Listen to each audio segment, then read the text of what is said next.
നമസ്കാരം. നമ്മളുടെ ഭാരതത്തിൻ്റെ പ്രധാനമന്ത്രിയായിട്ട് അവതാരപുരുഷൻ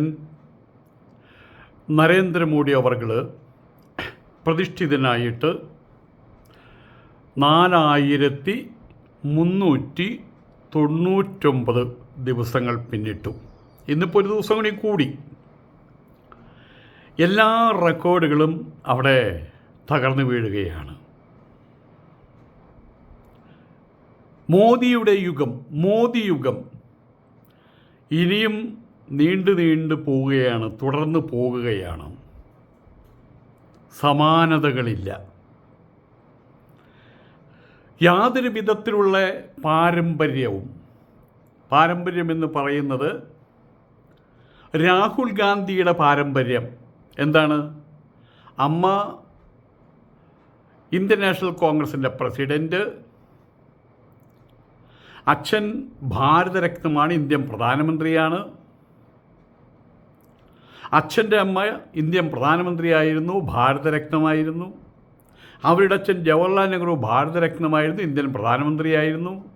ഇന്ത്യയെ വിലയ്ക്ക് വാങ്ങാൻ വേണ്ടി വില പേശിയതാണ് ബ്രിട്ടീഷുകാരോട് അദ്ദേഹത്തിൻ്റെ അച്ഛൻ മോട്ടിലാൽ നെഹ്റു. അങ്ങനെ ഒരു പാരമ്പര്യമാകുന്ന സമയത്ത് വായിൽ സ്വർണ്ണക്കരണ്ടിയായിട്ട് വന്ന ആൾക്കാരുണ്ട്. സിനിമാ നടന്മാരെ കണ്ടിട്ടില്ലേ? നടന്മാരുടെ മക്കളെ നടന്മാരെ ആക്കും. പുതിയൊരാൾ ചെന്ന് കഴിഞ്ഞാൽ അവനെ അവിടെ വളർത്തണോ കൊല്ലണമെന്ന് അവിടെയുള്ള പഴയ ആൾക്കാർ തീരുമാനിക്കും. ഇത് തന്നെയാണ് രാഷ്ട്രീയവും. ആ രാഷ്ട്രീയത്തിനകത്താണ് പ്രതിയോഗികൾ, ചായക്കച്ചവടക്കാരൻ എന്ന് പറഞ്ഞൊരാൾ. അദ്ദേഹത്തിൻ്റെ അച്ഛൻ ഇന്ത്യൻ പ്രധാനമന്ത്രി ആയിരുന്നില്ല, അദ്ദേഹത്തിൻ്റെ അമ്മ ഇന്ത്യൻ പ്രധാനമന്ത്രി ആയിരുന്നില്ല. സ്വന്തം നിലപാടുകളും സ്വന്തം സ്ഥൈര്യവും, ദാറ്റ് മീൻസ് സ്ഥിരത, സ്വന്തം കാഴ്ചപ്പാടുകളും അതുമായിട്ട് കടന്നു വന്ന ഒരാളാണ് ശ്രീ നരേന്ദ്രമോദി. അദ്ദേഹത്തിൻ്റെ മഹത്വം നമ്മൾ ഈ കാണുന്നത് മാത്രം നമുക്ക് വേണമെങ്കിൽ കമ്പ്യൂട്ടറിലെടുത്ത് പറയാം. പക്ഷെ അദ്ദേഹത്തിൻ്റെ മഹത്വം ചെറിയ രൂപത്തിൽ ഞാൻ പറഞ്ഞ് മനസ്സിലാക്കി തരാം.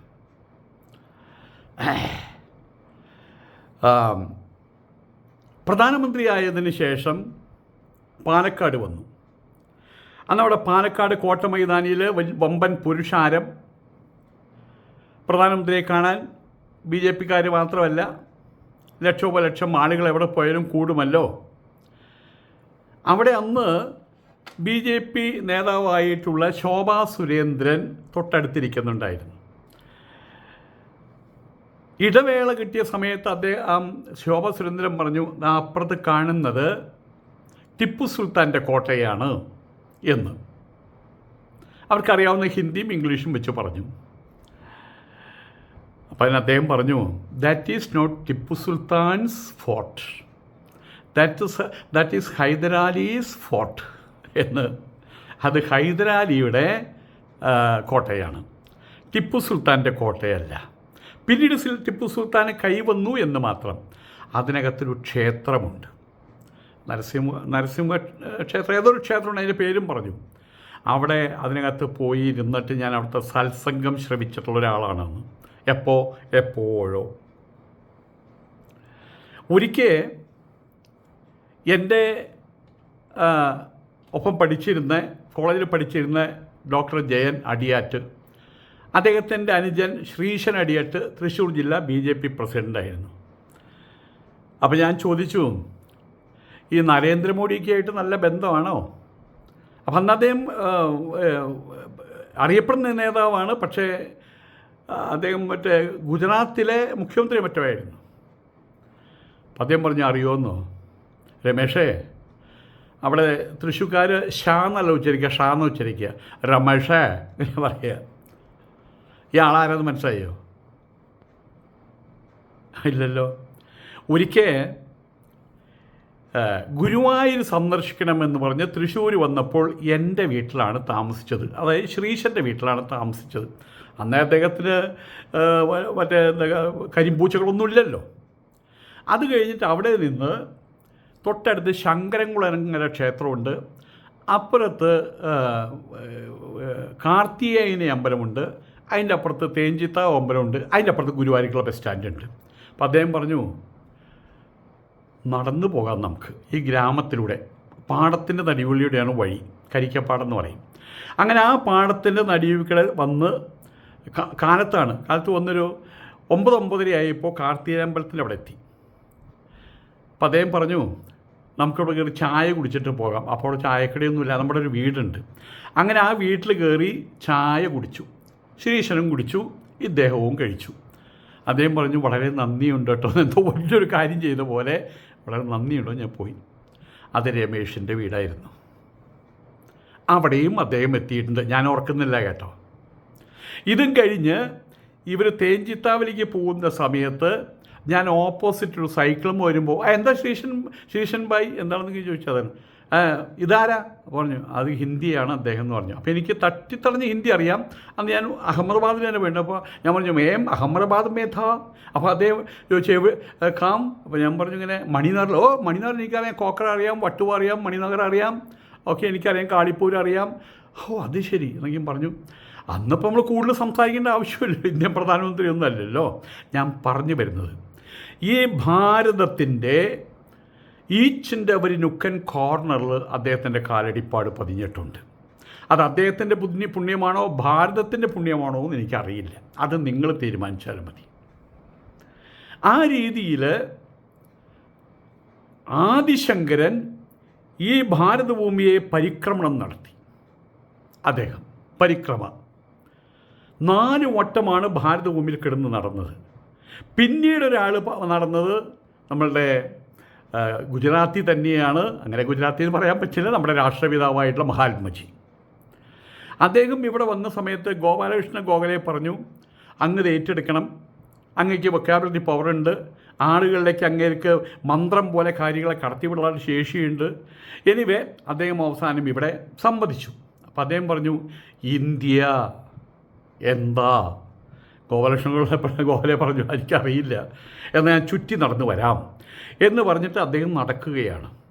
ഇന്ത്യ ഒട്ടാകെ കാറിലായിട്ടും ട്രെയിനിലായിട്ടും അങ്ങനെ ഇങ്ങനെയായിട്ട് ഇന്ത്യ കേരളത്തിൽ വന്നിട്ട് മൂന്നാറിലേക്കും വന്നിട്ടുണ്ട്. ആന്ധ്രാപ്രദേശിൽ വെച്ചോ മറ്റോ ആണ് അദ്ദേഹം കുളിക്കാനിറങ്ങിയ കടവ്. അപ്പുറത്തെ സ്ത്രീകൾ വെള്ളത്തിൽ മുങ്ങിക്കെടുക്കുകയാണ്. അപ്പം അദ്ദേഹം ഇപ്പുറത്താണ്. ആ സ്ത്രീകൾ അദ്ദേഹത്തെ ശ്രദ്ധിച്ചുകൊണ്ടല്ല, ഇദ്ദേഹം അവരെ ശ്രദ്ധിച്ചു. എന്താ അവരിങ്ങനെ മുങ്ങിക്കെടുക്കുന്നതെന്ന് ചോദിച്ചു. അപ്പോൾ അവർ പറഞ്ഞു, അവർക്കൊരു വസ്ത്രം മാത്രമേ ഉള്ളൂ. ആ വസ്ത്രം പുറത്ത് ഉണക്കാനിട്ടിട്ട് അവർ മുങ്ങിക്കെടുക്കും. പ്രത്യേകിച്ച് അപ്പുറത്ത് ആണുങ്ങളൊക്കെ ഉണ്ടെങ്കിൽ അവർ മുങ്ങിക്കെടുക്കും. ബാപ്പുജി, അന്ന് ബാപ്പുജി എന്ന് വിളിക്കില്ല, മഹാത്മജി, അങ്ങ് ഇവിടെ നിന്ന് കയറി നമുക്ക് പോകാം, അപ്പോഴേ അവർ മേലോട്ട് കയറുള്ളൂ. അദ്ദേഹം മനസ്സിലോർത്തു, എൻ്റെ അവകാശം ഇനി 3 പീസ് സൂട്ടല്ല, ഞാനിനി കൗബീനം ഉടുക്കേണ്ടവനാണ്. മഹാത്മജിയാണ് കേട്ടോ, നമുക്കത് പറ്റില്ല. അന്ന് മുതൽക്കാണ് മഹാത്മജി പഞ്ചകച്ചം മാത്രം അണിയാൻ തുടങ്ങിയത്. കയ്യിൽ അവനവൻ ചെത്തിയൊരു വടിയും. അദ്ദേഹവും പരിക്രമം നടത്തി ഭാരതത്തിൽ. അടുത്ത ഇപ്പോൾ നമ്മൾ ജീവിച്ചിരിക്കുന്ന തലമുറയിലുള്ള നമ്മളുടെ ആദിശങ്കരാചാര്യർക്ക് ശേഷം, മഹാത്മജിക്ക് ശേഷം നരേന്ദ്രമോദിയും ഈ ഭാരതം മുഴുവൻ ചുറ്റി നടന്ന് കണ്ടവനാണ്. എവിടെയാണ് വീടെന്ന് ചോദിച്ചു കഴിഞ്ഞാൽ കൊല്ലത്തെ പറഞ്ഞാൽ കൊല്ലത്തെ എവിടെയാന്ന് ചോദിക്കും. അങ്ങനത്തെ ഒരാളാണ്. അവസാനം എവിടെയും തട്ടുപൊളിച്ച് കയറി വന്നല്ല, ജനവിധിയിലൂടെ തിരഞ്ഞെടുക്കപ്പെട്ട് അദ്ദേഹം BJPയുടെ വലിയ ആളായി. ഗുജറാത്തിലെ മുഖ്യമന്ത്രിയായി കുറേ കാലം. അതിനുശേഷം ഇന്ത്യൻ പ്രധാനമന്ത്രിയുമായി. ഇപ്പോൾ ചരിത്ര നേട്ടത്തിലുമെത്തി. ജനവിധിയിലൂടെ തിരഞ്ഞെടുക്കപ്പെട്ട് ഏറ്റവും കൂടുതൽ കാലം ഇന്ത്യയെ നയിച്ച പ്രധാനമന്ത്രി എന്ന ചരിത്ര നേട്ടം ഇപ്പം അദ്ദേഹത്തിൻ്റെ പേരിലാണ്. കഴിഞ്ഞ 12 വർഷക്കാലമായിട്ട് രാജ്യത്തെ വികസനത്തിൻ്റെയും ആത്മവിശ്വാസത്തിൻ്റെയും പാതയിലൂടെ നയിക്കുന്ന അദ്ദേഹത്തിൻ്റെ വീക്ഷണം, വിഷൻ, അദ്ദേഹത്തിൻ്റെ ലീഡർഷിപ്പ്, BJPയുടെ മുതിർന്ന നേതാക്കൾ വരെ അദ്ദേഹത്തിൻ്റെ കീഴിലുള്ള കേന്ദ്രമന്ത്രിമാർ വരെ പറഞ്ഞ് കൊട്ടിഘോഷിക്കുകയാണ്, അഭിനന്ദിക്കുകയാണ്.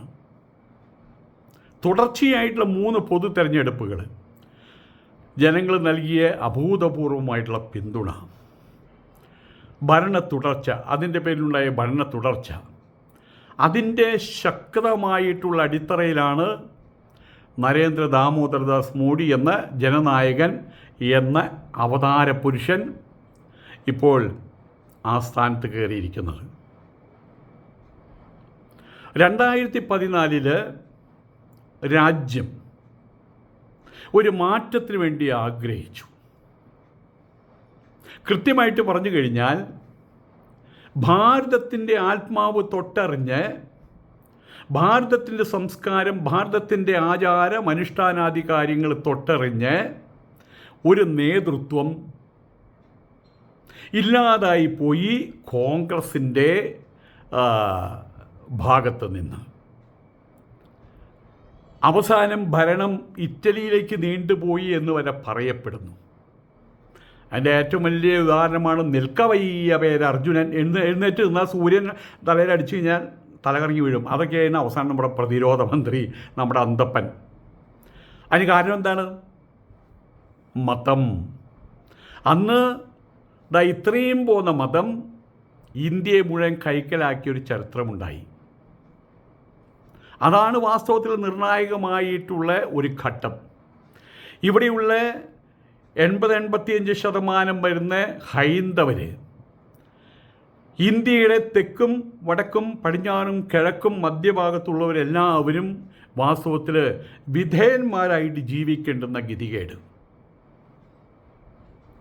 ആ ഒരു സാഹചര്യത്തിൽ ഒരു മാറ്റം ആഗ്രഹിച്ചു. കാലാകാലങ്ങളായിട്ട് കോൺഗ്രസ് അതിൽ നിന്നൊരു മാറ്റം ആഗ്രഹിച്ചു. അതിൻ്റെ പേരിലാണ്, ആ മാറ്റത്തിൻ്റെ പേരിലാണ് നരേന്ദ്രമോദി ആദ്യമായിട്ട് ഇന്ത്യയുടെ പ്രധാനമന്ത്രിയായിട്ട് കയറുന്നത്. അന്ന് തൊട്ട് ഈ നിമിഷം വരെ കൃത്യമായിട്ട് പറഞ്ഞാൽ 4399 ദിവസങ്ങളാണ് അദ്ദേഹം ഇന്ത്യയുടെ ഭരണസാരഥിയായിട്ട്, ആ സാരഥ്യം ആ പ്രധാനമന്ത്രി കസേരയിൽ അലങ്കരിക്കുന്നത്. സ്വതന്ത്ര ഇന്ത്യയുടെ ആദ്യത്തെ പ്രധാനമന്ത്രി നമുക്കറിയാം, ജവഹർലാൽ നെഹ്റു, പണ്ഡിറ്റ് ജവഹർലാൽ നെഹ്റു. അദ്ദേഹമാണ് ഏറ്റവും കൂടുതൽ കാലം ഇന്ത്യയെ ഭരിച്ചത്. അദ്ദേഹത്തിനെ മറികടന്നിരിക്കുകയാണ് ഇപ്പോൾ നരേന്ദ്രമോദി അവർകൾ. ജനാധിപത്യ പ്രക്രിയയിലൂടെ ജനങ്ങൾ നേരിട്ട് തിരഞ്ഞെടുത്ത ജനപ്രതിനിധികളുടെ പിന്തുണയോടെ ഏറ്റവും കൂടുതൽ കാലം അധികാരത്തിലിരുന്ന വ്യക്തി എന്ന ബഹുമതി ഇപ്പോൾ സ്വന്തമായിരിക്കുന്നത് നരേന്ദ്രമോദിക്കാണ്. നാളെ ഇനി വേറെ ആൾക്കാർക്ക് ആയിക്കൂടാന്നില്ല. പക്ഷേ ഇതുവരെയുള്ള ചരിത്രത്തിൽ അദ്ദേഹമാണ് ഏറ്റവും കൂടുതൽ ഇന്ത്യയെ ഭരിച്ചത്. ഇന്ത്യക്കിപ്പോൾ ഒരു രാഷ്ട്രീയ സ്ഥിരതയുണ്ട്. മാത്രമല്ല ശക്തമായിട്ടുള്ള ഭരണ നേതൃത്വവും നമ്മൾ കാണുന്നു. കാരണം ഒരുപാട് എതിർപ്പുകളുണ്ട്. അദ്ദേഹത്തിൻ്റെ നിലപാടുകൾ ശരിയല്ല, പരിപൂർണമായിട്ട് ആ നിലപാടുകളെ വെട്ടുന്ന ആൾക്കാരുണ്ട്. അത് ഇന്ത്യയുടെ മഹനീയതയാണ്. കാരണം ഇന്ത്യ ഒരു സ്വേച്ഛാധിപതിയുടെ നാടല്ല. ആയതുകൊണ്ട് തന്നെ ഇനി നാളെ സാക്ഷാൽ പരമശിവൻ കയറി ഭരിച്ചാലും പറയും, അങ്ങനെ പൈസ കിട്ടൂ, എന്തിനാ അങ്ങനെ ഭാര്യയ്ക്ക് സാരി വാങ്ങിക്കാൻ, പട്ടുസാരി. പാർവതി പട്ടുസാരിയല്ല ഉടുത്തിരുന്നത്, സ്വർണ്ണാഭരണങ്ങളൊക്കെ അന്നുണ്ടായിരുന്നു പട്ടുസാരി. നമ്മുടെ രവിവർമ്മ ചിത്രം വരച്ച് വെച്ചതാണ്. അപ്പം ആയതുകൊണ്ട് തന്നെ അവിടെയും പറയും. നരേന്ദ്ര ദാമോദരദാസ് മോഡി ആയതുകൊണ്ട് തന്നെ നല്ലൊരു പ്രതിപക്ഷത്തെ ആശ്ലേഷിക്കുന്നവനാണ്. ഇപ്പോഴും പാർലമെൻറ്റിൽ വരുമ്പോൾ, സോണിയാഗാന്ധിയുടെ മുമ്പിൽ വരുമ്പോൾ അദ്ദേഹം നടുവളയ്ക്കാറുണ്ട്. അത് അമ്മ എന്ന സങ്കല്പം. നിശിതമായിട്ടുള്ള വിമർശനത്തിനൊടുവിൽ സാക്ഷാൽ രാഹുൽ ഗാന്ധി തൻ്റെ അച്ഛനെ എംബ്രേസ് ചെയ്യുന്ന പോലെ അവിടെ പോയിട്ട് നരേന്ദ്രമോദിയെ ഹഗ് ചെയ്തു. കാരണം എന്താണ്? അതാണ് ബന്ധം. നല്ല പ്രതിപക്ഷം. അങ്ങനെ വേണം, അങ്ങനെ ആകണം. തമ്മിൽ കണ്ട മിണ്ടാത്ത പ്രതിപക്ഷമല്ല. ഏതായാലും ഇന്ത്യയുടെ ചരിത്രത്തിൽ ഇതിനു മുമ്പ് പ്രധാനമന്ത്രിമാരായിട്ടുള്ളിരുന്ന ആളുകളുടെ കാലാവധികളൊക്കെ ഒരു ടേം, അര ടേം അങ്ങനെ ആയിരുന്നല്ലോ. അത് പരിശോധിക്കുമ്പോഴാണ് നരേന്ദ്രമോദി കൈവരിച്ചിട്ടുള്ള ആ നേട്ടം, അതിൻ്റെ മഹനീയത മനസ്സിലാക്കാൻ കഴിയുക. 1952 രാജ്യത്ത് ആദ്യമായിട്ട് പൊതു തെരഞ്ഞെടുപ്പ് നടന്നതിന് ശേഷമാണ് ജവഹർലാൽ നെഹ്റു തെരഞ്ഞെടുത്ത പ്രധാനമന്ത്രിയായിട്ട് 1952 മെയ് 13 ചുമതലയേൽക്കുന്നത്. തുടർന്ന് 64 മെയ് 27 വരെ അദ്ദേഹം 4398 ദിവസം ആ പദവിയിൽ തുടർന്നു. ഇതിനു മുമ്പ് 1947 മുതൽ 1952 വരെയുള്ള കാലയളവിൽ അദ്ദേഹം ഒരു ഇടക്കാല സർക്കാരിനെ, അന്നും അദ്ദേഹമാണ് പ്രധാനമന്ത്രിയെങ്കിൽ പോലും ഇടക്കാല സർക്കാരിനെ തിരഞ്ഞെടുക്കപ്പെട്ട ഒരു രീതിയായിരുന്നില്ല. കാരണം ആ സമയത്ത് രാജ്യത്ത് തെരഞ്ഞെടുപ്പുകൾ ഒരു ഭരണഘടനാ രീതിയിൽ വന്നിട്ടുണ്ടായിരുന്നില്ല, കൃത്യമായിട്ട് നടത്തപ്പെടുകയോ ചെയ്തിരുന്നു. അതുകൊണ്ട് തന്നെ തിരഞ്ഞെടുക്കപ്പെട്ട ഒരു സർക്കാരിൻ്റെ തലവനായിട്ടാണ് ഇപ്പോൾ നരേന്ദ്രമോദി കൂടുതൽ ദിവസം, അതായത് 4399, 98 + 1 99 അങ്ങനെ വന്നിട്ടുള്ളത്. മറ്റൊരു പ്രമുഖ പ്രധാനമന്ത്രിയായിരുന്നു ഇന്ദിരാഗാന്ധി. അവരുടെ 14 വർഷത്തെ ഭരണകാലഘട്ടം ഇതിൽ നിന്നും തികച്ചും വ്യത്യസ്തമായിട്ടുള്ള സാഹചര്യത്തിലൂടെയാണ് കടന്നുപോയെന്ന് മനസ്സിലാക്കണം. 66 മുതൽ 84 വരെയുള്ള അവരുടെ കാലഘട്ടത്തിൽ രാജ്യത്ത് അടിയന്തരാവസ്ഥ ഉണ്ടായിട്ടുണ്ട്. അന്ന് പൗരാവകാശങ്ങൾ, മൗലികാവകാശങ്ങൾ പലരും റദ്ദാക്കപ്പെട്ടിട്ടുണ്ട്. അതൊരു കറുത്ത അധ്യായമായിട്ട് മാറിയിട്ടുണ്ട്. അടിയന്തരാവസ്ഥ പിൻവലിച്ചതിനെ തുടർന്ന് രാജ്യം ഒന്നിച്ച് പോരാടിയ 1977 പൊതു തിരഞ്ഞെടുപ്പിൽ അവർക്ക് പ്രധാനമന്ത്രി സ്ഥാനം നഷ്ടപ്പെടുകയും ചെയ്തു. ജനങ്ങളെ അവർ അധികാരത്തിൽ നിന്ന് പുറത്താക്കുകയും ചെയ്തു.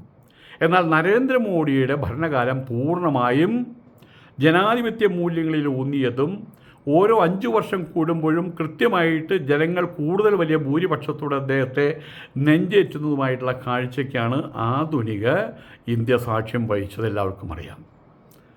പ്രധാനമന്ത്രി നരേന്ദ്രമോദിയുടെ ഈ ചരിത്രപരമായിട്ടുള്ള നേട്ടത്തെ അഭിനന്ദിച്ചുകൊണ്ട് പ്രതിരോധ മന്ത്രി രാജ്നാഥ് സിംഗ് രംഗത്തെത്തുകയുണ്ടായി ഈയിടെ. ഈ സവിശേഷ നാഴികക്കല്ല് ഇന്ത്യയിലെ കോടിക്കണക്കിന് ജനങ്ങൾ പ്രധാനമന്ത്രിയുടെ ദീർഘവീക്ഷണത്തിലുള്ള നേതൃത്വത്തിൽ നിലനിൽക്കുന്ന വിശ്വാസത്തിൻ്റെ ഏറ്റവും വലിയ തെളിവാണെന്ന് അദ്ദേഹം വിശേഷിപ്പിച്ചു. ആദ്യം രാഷ്ട്രം എന്ന മഹത്തായ തത്വത്തിൽ നയിക്കപ്പെടുന്ന അക്ഷീണ കർമ്മയോഗിയാണ് നരേന്ദ്രമോദി. അദ്ദേഹത്തിൻ്റെ ഓരോ ദിവസത്തെ ഭരണവും ഇന്ത്യയോടുള്ള അചഞ്ചലമായിട്ടുള്ള സമർപ്പണത്തെയാണ് കാണിക്കുന്നതെന്നും രാജ്നാഥ് സിംഗ് പറഞ്ഞു. ഇതിനകത്ത് എടുത്തു പറയേണ്ട മറ്റൊരു കാര്യമുണ്ട്. രാമകൃഷ്ണ മിഷൻ്റെ ആശ്രമം എന്തോ സംവിധാനം ആരംഭിക്കുമ്പോൾ അന്ന് വിവേകാനന്ദ സ്വാമികൾ പറഞ്ഞത്രേ, ഇതിൻ്റെ ട്രസ്റ്റികളായിട്ടിരിക്കുന്ന ആളുകൾ, ഇതിൻ്റെ ഭരണസാരഥികൾ സന്യാസിമാർ മാത്രമേ പാടുള്ളൂ. അതേ മറ്റൊരു കാര്യം കൂടി കൂട്ടിച്ചേർത്തു. ഗൃഹസ്ഥാശ്രമികൾ പാടില്ല എന്ന് പറയുന്നതിന് പകരം സാക്ഷാൽ പരമശിവൻ വന്നാലും നമ്മുടെ ട്രസ്റ്റിൽ ചേർക്കേണ്ട. കാരണം എന്താ? പരമശിവന് ഭാര്യമാരുടെ എണ്ണം കൂടുതലാണ്. അവർക്ക് സാരി വാങ്ങിച്ചു കൊടുക്കാൻ ചിലപ്പോൾ രാമകൃഷ്ണ മിഷൻ്റെ അവിടെ നിന്ന് പൈസ കട്ടെടുക്കാനുള്ള സാധ്യതയുണ്ട്. അത് എത്രയും പറഞ്ഞതിൻ്റെ രത്ന ചുരുക്കതാണ്. ഗൃഹസ്ഥാശ്രമികൾ വേണ്ട, നമുക്ക് സന്യാസിമാർ മതി. അവർ കട്ടെടുക്കില്ല. കാരണം എന്താ? കട്ടെടുത്തിട്ട് എവിടെ കൊണ്ടിടാനാണ്? ആയതുകൊണ്ട് തന്നെ ഇതെല്ലാം കഴിഞ്ഞ് ഭിക്ഷാന്തേഹിയായിട്ട് പോകാൻ നിൽക്കുന്ന ആൾ എന്ത് കപ്പിപ്പിടിക്കാനാണ്? തപോനസ്വാമികൾ പാലക്കാട് വീട് വിട്ടു പോകുന്ന സമയത്ത്, ഇന്ന് പാലക്കാട് ചിന്മയാമിഷൻ നിൽക്കുന്ന സ്ഥലത്തിൻ്റെ അവിടെ എത്തിയ സമയത്ത് ട്രെയിൻ കയറാനാണ് പോകുന്നത്. നടന്നിട്ടാണ് പോയതെന്നാണ് പറയുന്നത്. അവിടെ ചെന്ന സ്ഥലത്ത് കള്ളവണ്ടി കയറി നടന്നൊക്കെ ആയിട്ട് അങ്ങനെ പോയി. അന്ന് സന്യാസിമാർക്കൊക്കെ അങ്ങനെ പോകാം, ഭിക്ഷാന്തേഹികൾക്ക് ട്രെയിനിൽ മൂലയ്ക്ക് ഇരുന്നാൽ മതി. അവിടെ ചെന്ന സമയത്ത് അദ്ദേഹം നടക്കുമ്പോൾ ചിലും ശബ്ദം. പോക്കറ്റിൽ കൈയിട്ട് നോക്കിയപ്പോൾ അതിനകത്തൊരു അന്നത്തെ കാലഘട്ടത്തിലെ 10-20 രൂപ അതിനകത്തുണ്ട്. 20 രൂപ വെച്ചാൽ കാശ്മീരിലെത്താം. അദ്ദേഹം പറഞ്ഞു, ഞാൻ എല്ലാം ഉപേക്ഷിച്ച് സർവസംഘപരിത്യാഗിയുടെ ഭാവമായിട്ട് പോകുമ്പോൾ ഈ പൈസയും കയ്യിൽ വെച്ച് അതെന്നെ കളിയാക്കുകയാണോ? ചിലും എന്ന് പറഞ്ഞ് കളിയാക്കുകയാണോ? ആ പൈസ എടുത്ത് അദ്ദേഹം വലിച്ചെറിഞ്ഞു. അവിടെയാണ് ഇപ്പോഴത്തെ ചിന്മയാമിഷം നിൽക്കുന്നത്. പറഞ്ഞു വരുന്നത്, അങ്ങനൊരു ഭിക്ഷാന്തേഹിയായിട്ടുള്ള നരേന്ദ്രമോദിക്ക് നാളത്തെക്കുറിച്ച്, നാളെ തൻ്റെ ജീവിതം എന്താണാവോ, തൻ്റെ ഭാര്യയുടെ ജീവിതം എന്താണാവോ, നമ്മളുടെ മക്കളുടെ ജീവിതം എന്താണാവോ, ഞാൻ വെച്ചാൽ എൻ്റെ മക്കൾക്ക് എന്തെങ്കിലും ഗതി പിടിക്കണ്ടേ എന്ന് വെച്ച് ഒന്നും കപ്പിപ്പിടിക്കേണ്ടതില്ല. ആയതുകൊണ്ട് തന്നെ അദ്ദേഹത്തിന് അചഞ്ചലമായിട്ടുള്ള സമർപ്പണം വെച്ച് പുലർത്താൻ അദ്ദേഹത്തിന് കഴിയും. രാജ്യമാണ് വലുതെന്ന് പറയാൻ കഴിയും. ആദ്യം രാഷ്ട്രം, രണ്ടാമത് രാഷ്ട്രം, മൂന്നാമത് രാഷ്ട്രം എന്ന് അവർക്ക് അദ്ദേഹത്തിന് പറയാൻ കഴിയും. തനിക്കായിട്ടൊന്നും മാറ്റിവെക്കേണ്ട ആവശ്യമില്ല. അദ്ദേഹം പറഞ്ഞിട്ടുണ്ട്, ഞാനിതെല്ലാം കഴിഞ്ഞ് ഇവിടുന്ന് പോകുന്ന സമയത്ത് ഞാനൊരു ഭിക്ഷാന്തേഹിയായിരിക്കും. വന്നു കയറിയപ്പോൾ അതുപോലെ തന്നെയായിരുന്നു. ഏതായാലും കഴിഞ്ഞ 12 വർഷത്തിനിടയിൽ വികസനത്തിൻ്റെ കാര്യത്തിലും ആഗോള നേതൃത്വത്തിൻ്റെ കാര്യത്തിലും ഇന്ത്യ കൈവരിച്ച പുരോഗതി ലോകരാഷ്ട്രങ്ങളെപ്പോലും ഇപ്പോൾ അത്ഭുതപ്പെടുത്തിക്കൊണ്ടിരിക്കുകയാണ്. ഒരുപാട് പറയാനുണ്ട്, പറയുന്നില്ല. ഇപ്പോൾ തന്നെ 20 മിനിറ്റായി, പറഞ്ഞു കഴിഞ്ഞാൽ 60 മിനിറ്റാവും. ഇനിയും ആയുരാരോഗ്യ സൗഖ്യത്തോടു കൂടിയിട്ട്, ആരോഗ്യത്തിനും ആയുസ്സിനും സൗഖ്യമുണ്ടാകട്ടെ, അതോട് കൂടിയിട്ട് ആ ഭിക്ഷാന്തേഹിക്ക്, സർവസംഘ പരിത്യാഗിക്ക് രാഷ്ട്രം എന്ന ഭാവം മാത്രം വെച്ച് പുലർത്തിക്കൊണ്ട് ഇതേ പ്രധാനമന്ത്രി സ്ഥാനത്ത് ഇനിയും അദ്ദേഹത്തിന് കൂടുതൽ നാളുകൾ ഇരിക്കാൻ കഴിയട്ടെ എന്ന് നമുക്ക് ആശംസിക്കാം. നമസ്കാരം.